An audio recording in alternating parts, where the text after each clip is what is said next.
Video है। आज मैं आपके साथ एक ऐसा मौजूद शेयर करने जा रही हूँ जो हम सब के लिए बहुत अहम है और वो है कामयाबी के राज। दोस्तों, हर कोई जिंदगी में कामयाब होना चाहता है, लेकिन हमने कभी सोचा कि कामयाबी हासिल करने के लिए हमें क्या करना चाहिए? आज मैं आपको कामयाबी के 3 अहम राज बताऊंगी। पहला राज ये है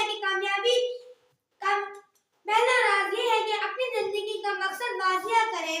और अगर आपको ये मालूम है कि आप क्या बनना चाहते हैं और क्या हासिल करना चाहते हैं, तो आप इसे सख्त मेहनत से हासिल करें। याद रखें दोस्तों, बगैर मकसद की जिंदगी ऐसे है जैसे कोई कश्ती बगैर पतवार के। दूसरा, मेहनत और मुस्तकबिल मिजाजी। कामयाबी सिर्फ ख्वाब देखने से नहीं आती, बल्कि इसके लिए सख्त मेहनत और मुसलसल कोशिश करनी पड़ती है।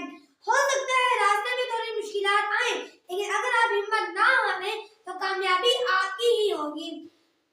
तीसरा, मुस्बत सोच। हमेशा अच्छा सोचें और अच्छा करें। जिंदगी में मुश्किल हालात आएंगे, लेकिन मुस्बत सोच रखने से आप इन पर काबू पा सकते हैं। खुद ही को कर बुलंद इतना कि हर